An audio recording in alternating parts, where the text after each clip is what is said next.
क्यों पूजा अर्चना करने के बाद भी लोग दुखी रहते हैं? क्यों भगवान प्रसन्न नहीं होते?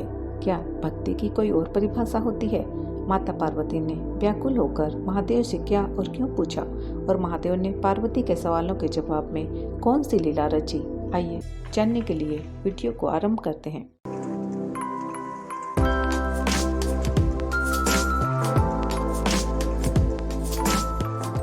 संसार जानता है शिव पार्वती ही ऐसे जोड़े हैं जो प्रतिदिन संध्या भ्रमण को निकलते हैं। एक दिन भ्रमण काल में माता ने देखा कि संसार में बहुत सारे प्राणीजन काफी दुखी हैं, काफी कष्टदायक है उनका जीवन। माता कुछ दिन चुपचाप सब कुछ देखती रही। जब दुनिया के दुखों से मन अत्यधिक व्याकुल हो गया तो एक दिन भोलेनाथ से बोली, स्वामी मैं आज आपसे कुछ पूछना चाहूंगी।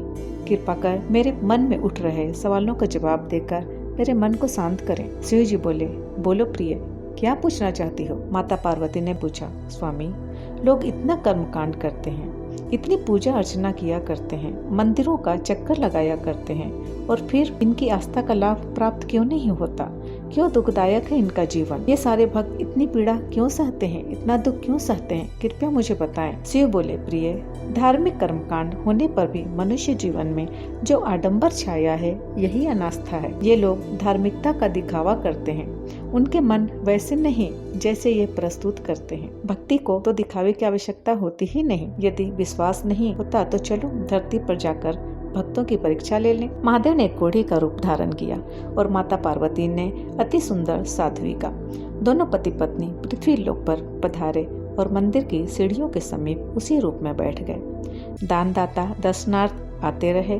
कुछ पल रुककर माता पार्वती की सुंदरता निहारते, फिर घृणित दृष्टि शिव पर डालकर वहां से चले जाते। कुछ पाखंडी भक्तों ने तो हद ही कर दी। उन्होंने माता पार्वती से कहा, यहाँ तुम इतनी सुंदर इस कोढ़ीपति के साथ क्या कर रही हो? चलो इन्हें छोड़ो और हमारे साथ चलो। माता पार्वती को यह सब सहन नहीं हो पा रहा था। महादेव से बोली, भगवान मैंने जान लिया इन भक्तों को, उनके कर्मकांडों को, इनके दुख के कारणों को। इतने स्वार्थी मतलबी होते हैं मनुष्य, मैं नहीं जानती थी। ये तो स्वार्थ में लिप्त, अपने कामवासना में लिप्त भक्ति का ढोंग करते हैं। चलिए स्वामी, कैलाश वापस लौट चले। इन पाखंडियों का यह कुत्सित स्वरूप सहन नहीं होता।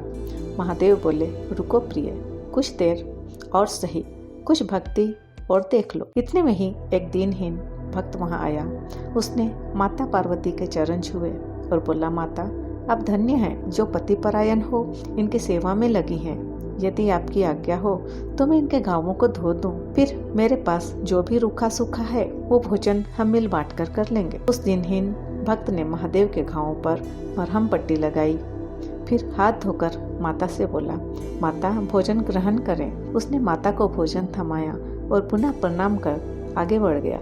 उस भक्त के जाते ही शिव ने पार्वती से कहा, पार्वती यही है एकमात्र भक्त जिसने मंदिर में प्रवेश से पूर्व निष्कपट भाव से सेवा धर्म को प्रधानता दी।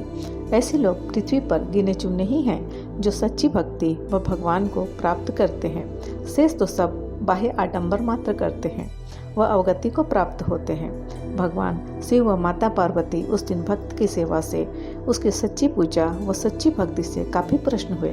माता पार्वती व शिव जी ने अपने वास्तविक स्वरूप में उस भक्त को दर्शन दिए और परम गति का अनुदान दे वापस कैलाश लौट आए। भगवान की प्राप्ति के लिए बाह्य आडंबर की आवश्यकता नहीं, शुद्ध पावन मन की आवश्यकता होती है, मानवता की आवश्यकता होती है। तो दोस्तों, कैसा लगा आज का ये वीडियो पसंद आया तो कमेंट कर अवश्य बताएं। वीडियो को लाइक शेयर अवश्य करें। चैनल को सब्सक्राइब करना ना भूलें। फिर मिलेंगे अगली कहानी के साथ। तब तक के लिए नमस्कार।